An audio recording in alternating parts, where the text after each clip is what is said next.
তো এই দেখুন এখানে কিন্তু অনেকগুলো চিকেন কিন্তু ভালো করে সেঁকা হয়ে গেছে, এপিট ওপিট করে ভালো করে যতক্ষণ না বয়েল হবে, ভিতরটা সিদ্ধ হবে, অতক্ষণ কিন্তু ভালো করে এটাকে সেঁকতে লাগবে। আর বাটার দিয়ে দিয়ে তারপরে দেখুন আমি এখানে কিন্তু মাখিয়ে নেবো, মানে মালাই দিয়ে। আর এখানে দিয়েছি আমি পেঁয়াজগুলোকে রিং রিং করে কেটে দিয়েছি, একটুখানি স্প্রিং অনিয়ন দিয়েছি, আর এখানে ক্যাপসিকাম দিয়েছি খুব কম, একদম থিন স্লাইস দিয়েছি 1-2 পিস বাস। আর এর মধ্যে দিয়েছি চাট মশলা, বিট নুন আর মালাই দিয়েছি, মানে ফ্রেশ ক্রিম দিয়েছি। আর বাবুর পাপা 1 লিটারের ফ্রেশ ক্রিমের প্যাকেট নিয়ে এসছে আমুলের, মানে কি যে করব আমরা ওটা দিয়ে কি জানি, মানে হোটেলে ওগুলো ইউজ হয়, ওগুলো ঘরে কিসের কাজে লাগবে, এত ক্রিম, কিছু আর উপায় নেই। যার জন্যই এই মালাই কাবাবটা বানানো, কিছু করে তো কিছু না কিছু করে তো বানাতে লাগবে। তো এটাই বানিয়েছি প্রথম ওটা দিয়ে, তারপরে আস্তে আস্তে দেখি আর কি বানানো যায়।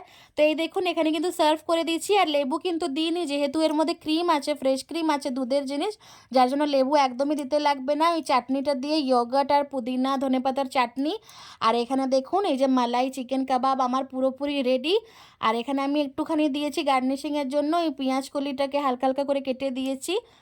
কেমনি লাগছে গার্নিশিংটা অবশ্যই কিন্তু জানাবেন। আর এই যে বাবুর পাপাকে দিয়েছি, ও তো খুব ভালো খাচ্ছে।